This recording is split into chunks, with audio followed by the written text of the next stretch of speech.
What's going on, everyone? Welcome to the TWSN YouTube channel. I'm Tom Seipp alongside Shaun Chornobroff and Christian DeBlock here, giving you another U.S. men's national team breakdown ahead of this month's games. Guys, what's going on? Nothing much, man. I can't complain. Just excited to watch some soccer this week. You know how I get when U.S. men's national team soccer comes around? How can you not be excited? Christian, how about yourself? Completely agree. We're in the international break now. Shaun and me had some fun talking last time, but we're glad to have you, Tom. So we're going to bring your energy and break it all down for everyone. Only some. Don't get yourself too excited. I'm honored to be included this time around. The block made me let you. I didn't want you. Yeah, well, thank you guys. Thank you guys. So, all right, we'll talk really briefly about last month in September. Of course, U.S., their first result was a tie 0-0 against El Salvador. Then back in home country, 1-1 against Canada. And then finally in the last game broke through with a 4-1 victory against Honduras. Christian, I'll start with you. What was your takeaway and initial reaction in September, with those 5 points? Yeah, so after the first game, it was, an expected performance. I think we all believed we could go El Salvador and win just because of the size of the country and how they've performed throughout their history. But it was a young team that didn't really perform at their best. I believe Pulisic didn't play in that first match. The second game, we got the goal from Aronson, and I thought, 3 points were coming. And then Alphonso Davies, who is probably the best player in CONCACAF, a world-class left back for Bayern Munich in the Bundesliga, and comes up with the moment of magic. But at halftime of the Honduras game, I can't lie, I was pretty concerned. We were playing really poorly. Greg Berhalter had gone to a formation the team was not particularly comfortable with, and then he changed everything. And Ricardo Pepi, who we will definitely touch on later, changed the entire game with a goal and an assist in his first appearance for the U.S. men's national team. So overall, can't complain. I think the concern was a little, jumping of the gun per se. And I'm excited for these 3 games. I think all 3 opponents were favored. And I think with 2 home games, we should take a decent amount of points. But Shaun, I'd like to see what you think about everything. So I'm going to be honest. I've said this. Tom could tell you, Christian could tell you. We all talk a lot. We talk basically every day. Anytime there's any sports event, the 3 of us are in a group chat. Or with other people, even ourselves, we're all talking. And they'll tell you from the second those things were happening, I was saying relax. I was like, yeah, are these results perfect? Did I want 7 points? Yes. But you have to remember, young team, 2 trophies in the summer, championship hangovers are a thing in every single sport. In soccer, when you have a bunch of young guns, they go out and beat Mexico, one of the best rivalries in America, arguably the best rivalry in American sports. If you're a soccer junkie, when you go out there and beat them twice, not only with your A team, and you bring out what some people call the C team and beat them again, you're at an all-time high. When you're at an all-time high, you need to be brought back. This is part of the learning curve of this team. First draw, didn't like it, not gonna lie. Like the block talked about, the moment of magic from Alphonso Davies. But as much as we always criticize Greg Berhalter, the guts to bring out John Brooks, your best center back, one of the mainstays of this team since he had the header against Ghana in 2014 in the World Cup, the guts to sub him out in a huge game. That's the type of balls I was going to say it bluntly, that's the type of pair of brass balls a lot of managers don't have to do. A lot of managers would just say, yeah, I don't want to risk that criticism. I don't want to do that. He's my captain. He's my leader. He said, F that. We're going to bring in Pepe. We're going to bring in everybody, and we're going to go get that goal. We're going to go do it all. He switched the formation. He did what he needed to do, and it paid off. He showed belief in the squad he picked, and it paid off. And sure, we're not first in the group right now, the U.S. men's national team, but they're not far off either. You have 3 of the lower teams in your division. Honestly, the outlook for me right now, pretty high up. Berhalter's talked openly about it. You're coming off a high. Also, they let a lot of the players focus on preseason. A lot of intermingling parts within the U.S. men's national team right now, especially with how many young players are moving abroad, how many players are really trying to carve out their own role. A lot of moving parts that aren't always going to fit perfectly, and we saw some of that. It's starting to settle together. Give it time. I've always said it. 2022 will be a glimpse. 26 is the golden year, but 22 needs to be the start. 22 needs to be progress, and that progress starts with this. Yeah, Shaun, I think you make a great point, about Greg Berhalter taking out John Brooks because, he was obviously under a lot of pressure, headed into that match. As, DeBlock said, through those first 2 matches in that first half, against Honduras, everyone was a little nervous. So, of course, that result paid off big time for the U.S. Obviously, it really might have kept Berhalter his job to this point. But we talked about last month, and they're able to take away 5 points this time. While some people may be happy with that result, some people aren't. But nonetheless, it's a new month, right? So here we're headed U.S. on October 7th.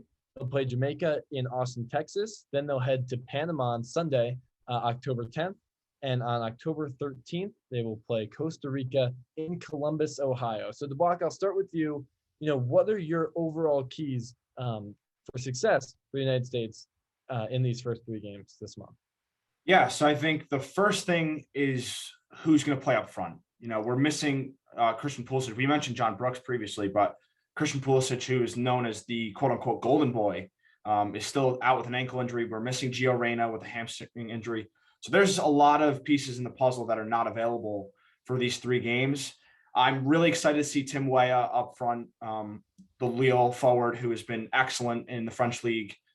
He's going to play a big part. I expect Pepe to start, especially against Jamaica, get that second appearance. But other than that, it's pretty wide open. I think Brendan Aronson should get starting minutes. Matthew Hoppe, who, we saw a lot of positives in the Gold Cup, is potentially going to get some minutes, whether it's on the wing where he played a lot in the summer, and then also as a striker where he's openly said he is his best position. So I think the biggest key is, who plays in the front 3. If he goes with the front 3, he also could go with 2 strikers. I think, this group adds for that, potentially playing Hoppe and Ricardo Pepi. Jossie Zardes can play as a 9.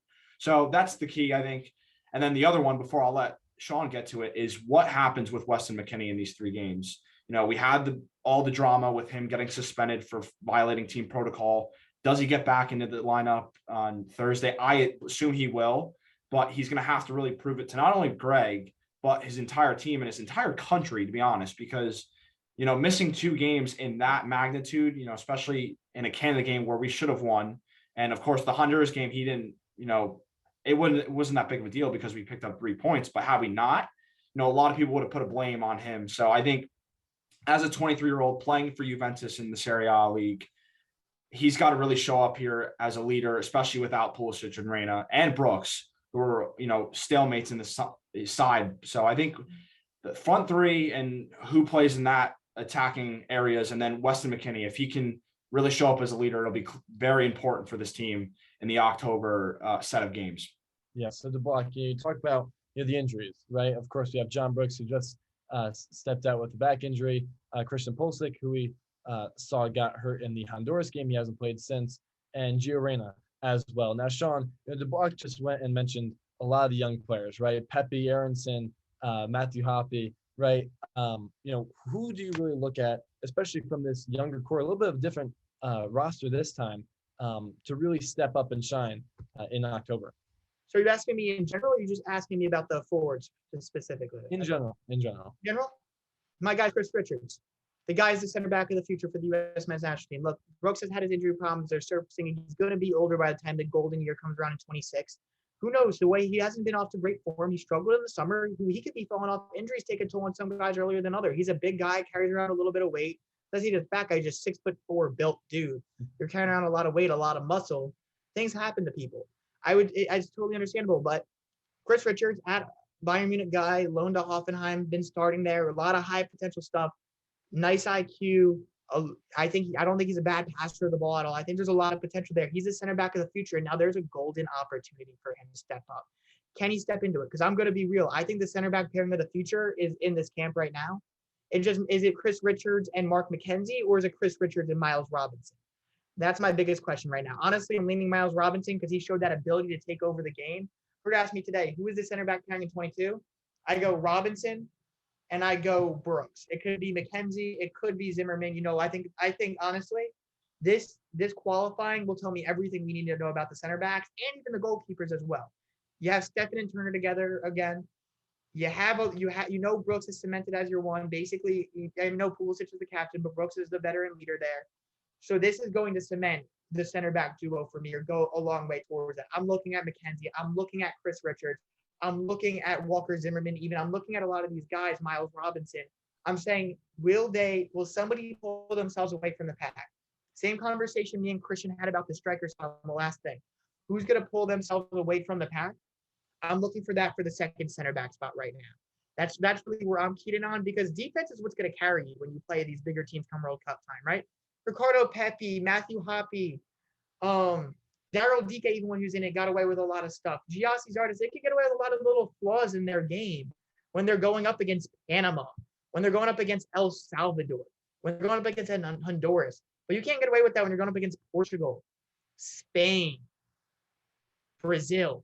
So when you need to stay in those games, you're going to need people. You're going to need goalkeepers who can make the big saves. You're going to need those center backs who can win the ball in the air and make those big clearances and have that natural intangible to really take it to the next level. Because that natural intangible is what killed them against Belgium in 2014 when Lukaku came off the bench, and it's what killed them in 2018 when they flamed out against Trinidad and Tobago. Is that natural knack to play smart defense. And I'm looking for a second center back who complements John Brooks nicely, can help us get the ball out, but will also play really smart defense. Yeah. Now, Shaun, you talk about what you plan on seeing, right? And what you want to see from these guys. What is your prediction, in a sense, and how these guys will fare, and who do you predict to be that back four against Jamaica? Okay, so Jamaica, I think we go back four, obviously. I'll be honest, I'm looking at the squad right now. I think it's going to be Anthony Robinson, Sergino Dest, and then I really think the two are going to be, I'm going to go Miles Robinson. I'm going to go Miles Robinson. It's like hard for me to say. I'm going to go Miles Robinson, Walker Zimmerman, surprisingly. Berhalter loves these MLS guys. Remember, Zimmerman was supposed to be the center back one when he was in, I believe it was the Gold Cup squad over the summer. When he was there this summer, he was supposed to be the number one center back before he went out with injury. I think Berhalter's watched him for years in the MLS. Berhalter keeps a real commitment to these MLS-centric guys. He knows that the MLS will always have an influence on the U.S. men's national team, even as we get more and more foreign influence. So with that said, I really think Walker Zimmerman's going to get this start alongside Miles Robinson, obviously with John Brooks out. If John Brooks was there, I would say John Brooks, Walker Zimmerman. But I'm going to go Miles Robinson, and I'm going to go Walker Zimmerman for my center back with Anthony Robinson and Sergino Dest as my outside backs. Got it. Now with the block, we'll move up the field a little bit, talk about the midfield. How do you see, these group of guys faring, especially with the absence of Christian Pulisic? Yeah, so I think the interesting part here is, like I mentioned in the last segment, Weston McKinney, does he play? And if so, where? I think Tyler Adams is a lock to start as the 6.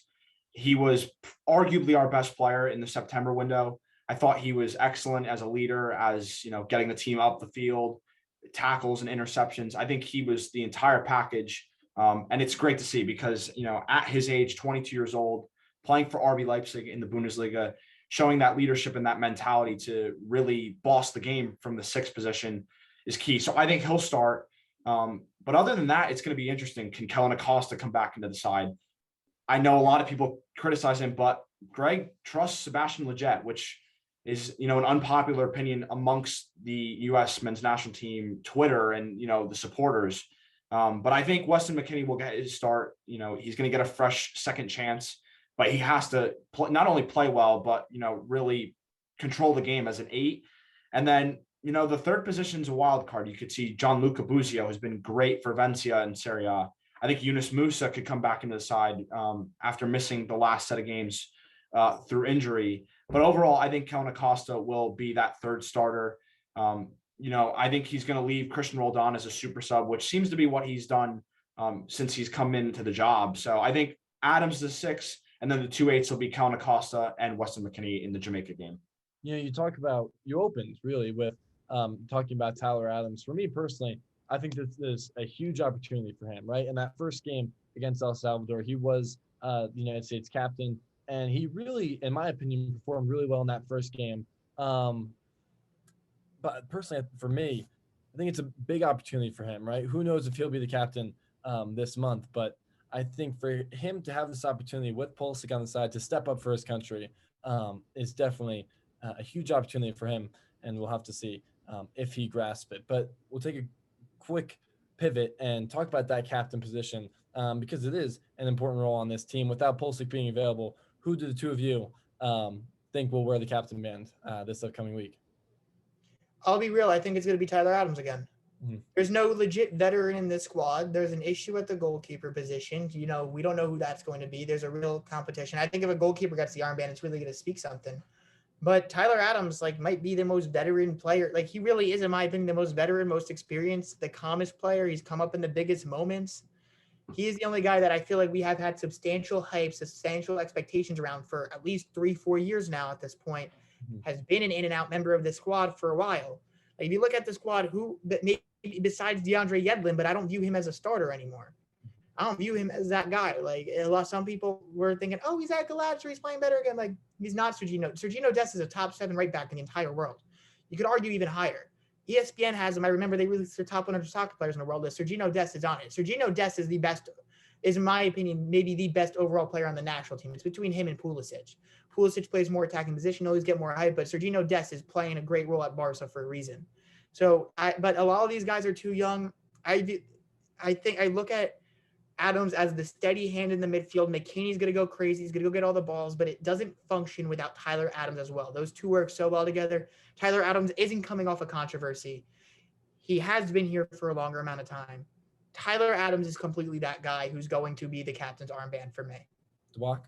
Yeah, I echo a lot of what Shaun said. I think the big moment for me, besides him, being an excellent performer in those couple games, especially against El Salvador, like you mentioned, Tom, is, him putting in a shift at right back and right wing back in a game when, they were missing Serginho Dest, who had gotten hurt in the Canada game.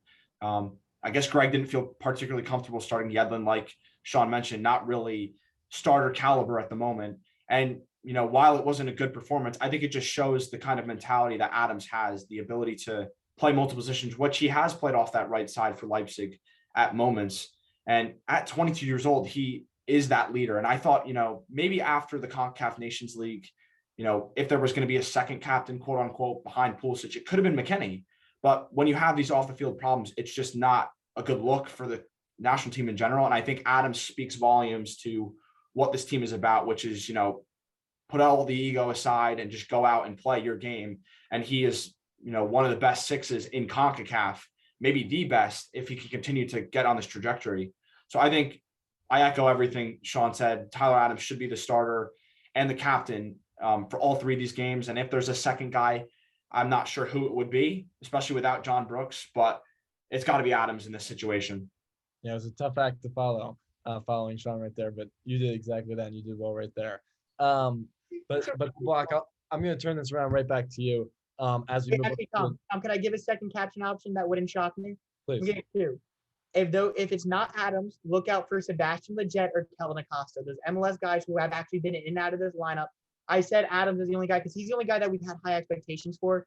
As the blog said, a lot of hate has gone around Kellen Acosta because Kellen Acosta has been willing to sacrifice for this team multiple times. That performance against Mexico in the last final, absolutely stunning. He put his body on the line, went up against a midfielder who was much more talented than him.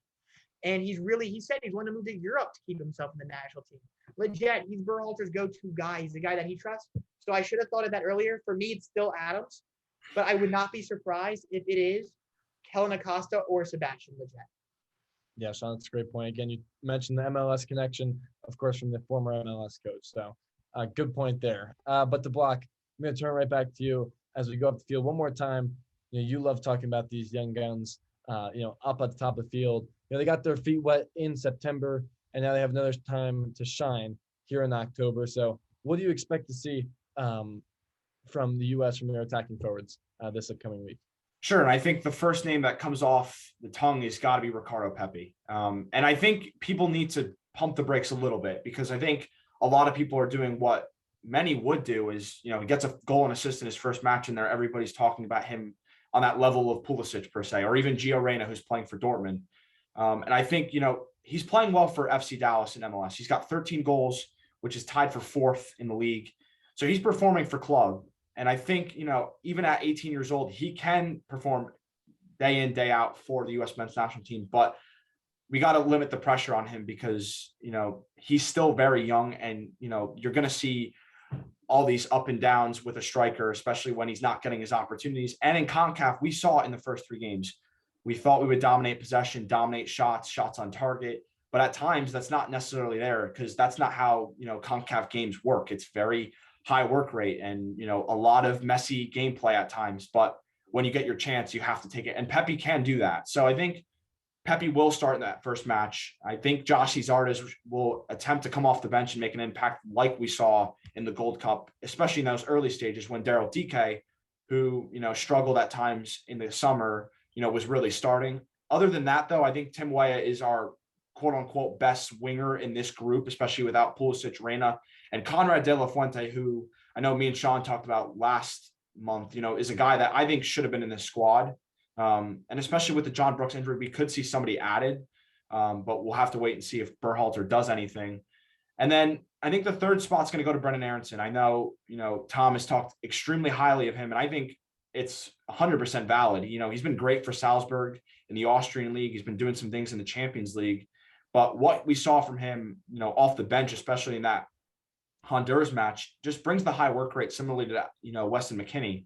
And, has the opportunities to get in front of the net and then buries he scored 2 goals in the last window. I would not be surprised if we see more goals contributions from him in this window. So I think my front three against Jamaica would be Ricardo Pepi as the 9 with Tim Weah and Brendan Aronson on the wings. But like Sean just mentioned about Sebastian Lletget, Paul Arriola is one of those guys that day in, day out, Greg Berhalter will trust, which, is probably an unpopular opinion. I think a lot of these guys that we want to see are the European players, but he'll go to his MLS guys. And I think Arriola might start. I don't know who it would be, maybe over Weah, but I think the front three for me would be Weah, Pepi, and Aronson, but we could see a lot of these guys start. I'm assuming Hoppy will get one opportunity as well, which hopefully he can take that because I think he's showing some life with Mallorca in Spain, but we'll see whether or not he plays as a winger or a striker because we know he wants to play as a striker, but Greg has played him as a left winger. So we'll see what happens this week. Yeah, you talked about the opportunity for Hoppy, but really for all these forwards, it's making the most of their opportunity, right? Aronson got that start against Canada, obviously provided that huge goal early in the second half. And then in the Honduras game, he was really a spark for the United States, coming on and being really active early. Of course, got that goal late in the 86th minute. So, you hit the nail on the coffin that, yeah, I'm a big Brendan Aronson fan, and I really think that he's been a very good spark so far for the U.S. But, we talked about the 10 position players. I do want to talk about the goalkeeping situation for a second. And, Sean, I'm going to go down to you. Obviously, we saw Matt Turner play in September. He played pretty well. Of course, we know Zach Steffen has been really the number one for the last year or so, and we know Horvath is always looming back. So, Sean, what do you expect to see from the goalkeeping situation here in October, and who do you expect to play? I'm going to say something I don't say very often when I'm on a show. I don't know. Like, I legitimately do not know. I'll be honest. I'm expecting Matt Turner. I am. He gets more minutes. Like, I'm looking at something right now, right? And Zach Steffen has played 90 minutes since September 10th and 0 minutes since September 28th, right? And if you look at Matt Turner, 450 minutes since September 10th and 90 minutes since September 28th, which just means there's only been one game to play. So Matt Turner's in good form. He plays fantastic in the MLS. Great shot stopper. You don't really need Zach Steffen's advantage in distribution, I feel like, in these games. Because Turner's fairly lackluster with the ball at his feet. But he's such a good shot stopper that no matter what, he's going to keep your team in the games. Steffen has that ability as well. I do feel like Turner's a superior shot stopper at this point. I think if you put him in the Premier League and told him to go face a bunch of shots, he'd be fine. I feel that way, the same way I feel about Steffen. So I really don't. I'm very confused. I honestly feel like Berhalter likes Turner a little bit more right now. I'm expecting Turner to start. I really wish there were some inclinations being given here or there. But I'll be honest, that's one of the things I'm really keeping an eye on that one closely. I'm not going to be able to sit there like I was with the center back where I was like, Richards is the future. This guy's also going to be the future. It's going to be two guys in the U.S. men's national team. Even before we had good center backs, before we had overseas talent in the field, we've had very good goalkeepers. The team's had very good goalkeepers going back to the days of Tony Niola, Casey Keller, on to Tim Howard, and now on to today. Always had very good goalkeepers, and that's continuing now with the three sets. Sean Johnson's been a quality option. Bill Hamid is not a bad fifth option as well. Even Chitiro Odunze, the kid the 19 from Leicester, big kid with a lot of potential, nice frame. David Ochoa is gone. You know why David Ochoa is gone? the FC Dallas goalkeeper, who was the guy at the Olympic qualifying, who's supposed to be the number 3, because they don't need him. Mexico has an opening at the goalkeeper position. Guillermo Ochoa will be gone in the near future. The backup there is also a little bit older as well. There's an opening for David Ochoa to play national team soccer over there in Mexico. Is there one in the U.S.? Stefan's like, what, 25? Turner's like 27. 5 years removed from playing soccer in the MAC. Only say that because I go to a Metro Atlantic Athletic Conference school, as does Christian. So, but like, is there? No. Ethan Horvath, even behind him, is a much cleaner, a more substantial, more steady goalkeeper than David Ochoa. That's why he left.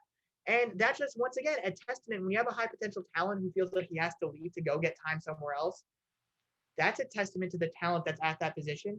So I don't feel comfortable making a stake. I feel like it's going to be Turner, but also wouldn't be shocked if it's Stefan. I don't really feel comfortable making that claim because of how good this goalkeeper room really is. Yeah, you mentioned Matt Turner, who of course played all 3 games in September. Again, keeping a trend, Shaun, of the MLS connection, of course, like you mentioned, the former Fairfield Stag, right? Is that what they are? Fairfield Stags, baby. I have to mention the MAC. I also go Ryder, just I'm not a Fairfield guy. Yeah, Ryder, Maris, of course. But yeah, Matt Turner, he did play all of September, and he played well. And he's definitely the guy personally that I would like to see continue to play in October. I'd like to just continue with the momentum of how strong he played in September. And yeah, so Deepak, I'll ask you, who do you think will be between the net in October? Yeah, so the one thing I wanted to mention before I give a prediction is I'm glad that Greg actually left Ethan Horvath in England, which is probably an unpopular take because I believe he is more talented than Sean Johnson. But the problem is he's not playing at club level. Similarly to Stefan, who's, like Shaun mentioned, his last appearance came on September 21st in a cup game for Man City. He's only played 2 games this season, so he is really rusty, which is why I believe Matt Turner should start game 1. But the other thing is that because of the COVID situation, which still is existing, I believe Stefan has to leave after the 2nd game, so he won't be available for the Costa Rica match. So I think Stefan will get a game, whether it's game 1 or 2, we will wait to see. But I believe Turner will start the other 2. And I think Stefan deserves a start. We need to see him back in the net because, like Shaun mentioned, they all have very similar age profiles. Stefan's only 26, Turner's 27. So they're all around that same area. And I think we need to see what Stefan still has because I think he's still a very good goalkeeper. But off of form, I mean, Matt Turner's been excellent for New England Revolution, who are first in their conference going into the MLS playoffs, which are coming pretty soon. So I'm interested to see it as well. I think it could be a complete toss-up on Thursday against Jamaica when those 2 teams face off. But if I had to go with somebody right now on form, it's got to be Matt Turner. Matt Turner. Can I ask you a question? Go ahead. I remember when Stefan made the Manchester City move, Matt Turner hadn't really blown up yet. He was kind of, if I remember my timeline's correct, he was kind of just breaking through at New England. He wasn't this guy, like the only other guy, there was a big time gap after Howard. The other guy was Ethan Horvath, who had just made a move to Belgium and wasn't really playing. And is really just kicking it back into form, really, and really trying to find his footing again. Do you think we're now at this point where Stefan wants to be the men's national team goalkeeper of the future? He might need to leave Manchester City or go on loan somewhere? Yeah, I've been on this train for a couple of years, it feels like. And, we saw him at Fortuna Dusseldorf in the Bundesliga a couple of years ago on loan. It wasn't, a great showing because they were very poor defensively, gave up a lot of goals, a lot of shots. So he was under a ton of pressure. A lot of saves. But, right, he made a lot of saves, got a lot of experience in a top 5 league in Europe, which is pretty underrated. It's a pretty important thing. So for me, he needs to go because Ederson, who is one of the best keepers, certainly with his feet, he may be the best keeper with his feet in the world. He's not going to play over him, whether it's Pep Guardiola at the helm. If he leaves, I don't assume Stefan's going to be playing there much. So whether it's for a team in the championship, whether a team, lower in the Premier League, to me, it's got to be somewhere else in order for him to consider himself the starting keeper for the U.S. men's national team. Because whether it's Matt Turner playing, for the New England Revolution, I think he could stay in MLS and he should still be the starter. He could go out to Europe as well. I don't know, how ambitious he is with that, especially at his age at 27. But to me, Stefan has to leave in order to become the number 1 keeper for the U.S. men's national team consistently. And while he's at Man City, I just don't see him having enough game time to really warrant him being Berhalter's starter. I agree. I actually 100% agree with the block on that one. I could not have said that one better myself. Sweet. So Matt Turner gets the sweep, and a lot of support. Bad guys. A lot of support from Mr. Chornobroff and Mr. DeBlock. So, guys, I'll ask you real quick. Pick one player, any player, that you really think is going to be an impact player for the United States here in October. Pick a player and pick why you think that they're going to thrive in these next 3 games. And Christian DeBlock, I'll start with you. Okay, so, I would usually go with somebody we didn't see in the last window, but I'm actually going to go with the guy who had some injury issues. I think Serginho Dest is going to have a big window in October. He's played a ton of matches for Barcelona recently. Actually, a lot of them have come off the left with Jordi Alba injured. Barcelona's starting left back. But I think, these games warrant, especially with 2 home games, I think we're going to play a little bit more on that front foot. And Serginho Dest, like Shaun mentioned before, is a very good attacking right back. I think we're going to see him, play a lot more aggressively going forward. And I think that really suits him well.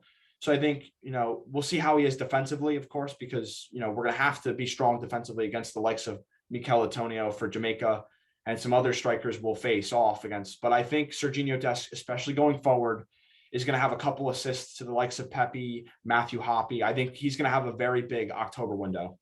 Shaun? You said Serginho Dest, right, DeBlock? Correct. I'm going to go with actually Matthew Hoppe, the guy you said at the end there. He's still finding his speed in Spain, but he's one of those guys that his work rate, his natural intensity, and his intangibles, especially against the lower level CONCACAF competition, they make things happen. They just make things happen. There's no other way to put it. I think Berhalter loves it. You could put him on the wing. He's got a natural scoring instinct up top. He's versatile. I'm going to go with Matthew Hoppe. I really think this is where he really starts. I don't know if he'll be a starter in 22, but I think he's putting himself along with Aronson to be one of those first 2 men off the bench, one of those guys who play almost every match and can be inserted into the starting lineup if need be. So he's a guy I'm really excited about, but also DeBlock talking about it. And honestly, the reason he's not written down for me is because I actually thought he'd say him. Tim Weah. I'm looking for the statement. I'm looking for the reminder of the guy that I wrote an article about 2 years ago saying, remember him. The guy that we were excited because he's George Weah's son. The guy that was at Paris Saint-Germain and seemed like on the verge of the breakthrough. The guy that we were really excited of when he made his move to Lille because we thought break out. Sure, injuries have killed him, but I'm looking for that guy to kind of resurface. He's played almost 300 minutes over the past month or so. He's getting consistent game time now for a very good French league squad. And it's not like, this is a 13th, 14th place quality team. Didn't they win the French league last year, DeBlock? Correct. They won the French league, yeah. And he's getting minutes there, and he is a quality contributor there. I want to be reminded, I think the U.S. men's national team faithful, I think Berhalter needs to see it especially, that he is that quality player. That with Gio Reyna, with Yunus Musa, with all the other talent we're excited about, Tim Weah should have never left that conversation. The only reason he did was because his body betrayed him. And I'm looking for that statement here against Jamaica, against Costa Rica. And they do happen to play Panama as well. Honestly, that's the one game I see as a really easy win. Yeah, no, I'll go a little different route. I'll actually give 2 names. I'll be the one who cheats.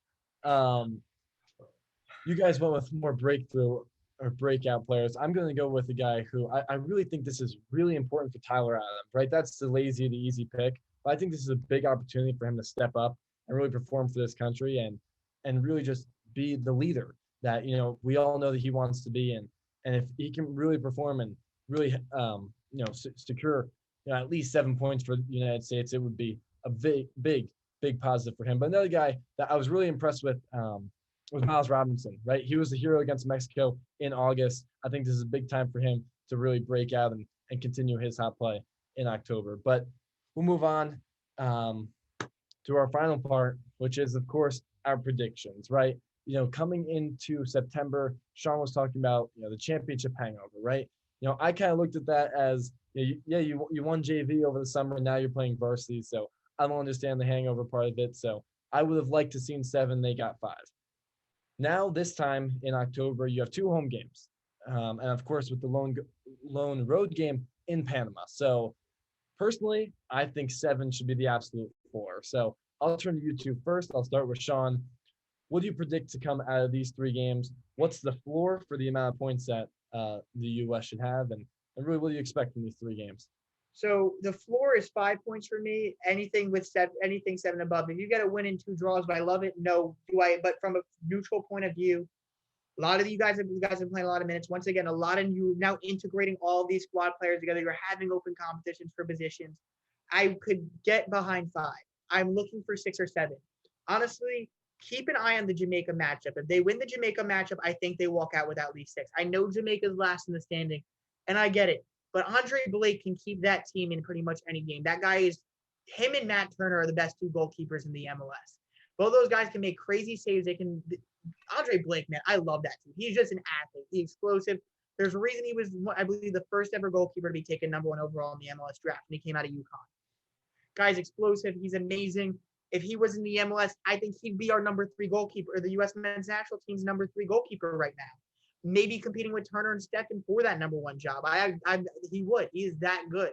And then you look at the defense. They have a guy who plays in the championship at Reading, Liam Moore. They have Kamar Lawrence, who's one of the more steady left backs, one of those stronger outside backs in MLS, Alvis Powell.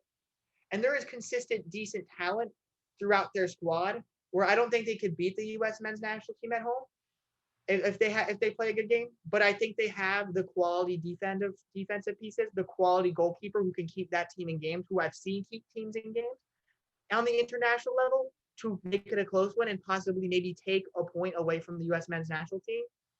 But Panama and Costa Rica should be wins. They should be wins. At the very least, I'll give you, like, if something goes wrong, you never know, blah, blah, blah. But if the squad stays healthy, you have no more weird controversies, and everything goes the way it should. 5 points is the floor. I consider that slightly disappointing, but I can live through it from a neutral perspective. But it should be 6 or 7 points. Yeah, I'm looking for 7 here. Yeah, I agree that, I guess I'm aiming high when I say, 7 points, but I really believe that Costa Rica and Jamaica are definitely must wins, especially in your homeland.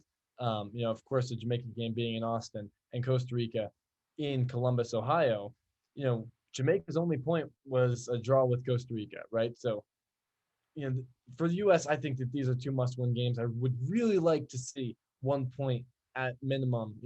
If you could get a tie in Panama, I would really like to see that.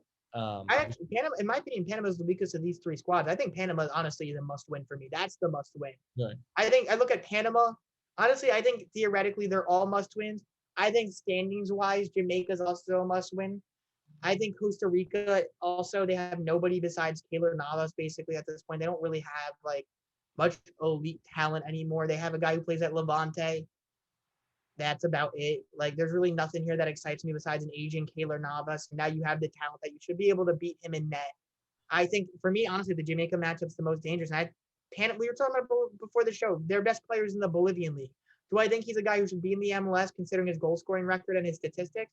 Yeah, but if your best player should maybe be an MLS DP, and the U.S. men's national team has guys at Barcelona, Red Bull Leipzig, Manchester City. We could go on and on about the overseas talent. Red Bull Salzburg. You have Champions League talent on the squad. You should beat Panama. I don't care if you're playing in a backyard Panamanian prison. I don't care if you're playing at Soldier Field. I don't care if you're playing at the San Siro in Milan. You should be beating Panama, in my opinion. Well, the reason that I would have settled with a point in Panama is because I understand how difficult it is to win on the road in CONCACAF. So that's why, my aim, my goal was 7. But Mr. DeBlock will save the best for last. What's your prediction? Thank you. I think, the expectation for me is pretty similar to Shaun. I think 5. And I agree with you, Tom. The expectation should be high because this is, like we've talked about, a very, important generation. 2022 is the start, and it really starts now. And 2026 seems to be what everybody believes is going to be the peak. But in terms of this window, I think this Jamaica match, like Shaun mentioned, if we can get off to a very good start, and while they're missing Leon Bailey, who plays for Aston Villa, who's an incredible winger when he's on his day, it's going to be very difficult to stop Michael Antonio. I mean, he is one of the strongest strikers in Europe. He's very difficult to stop. And, especially without the strength of John Brooks, it may make a lot of sense to see Walker Zimmerman in that position because, he can really deal with the strength maybe better than anybody else in terms of the available center backs. But I think, the Panama match is an underrated one. They are fourth in the standings. They picked up a win and 2 draws in the last window. It may be pretty difficult, especially with their atmosphere. But I think if they can win the first match, I think, similar to Tom, I think 7 points should be where we're looking at. But I could certainly see 5, which would be disappointing, like Shaun mentioned. But to say 7 is another expectation I agree. I think, you can go really between 5 and 7. You could sit at 6.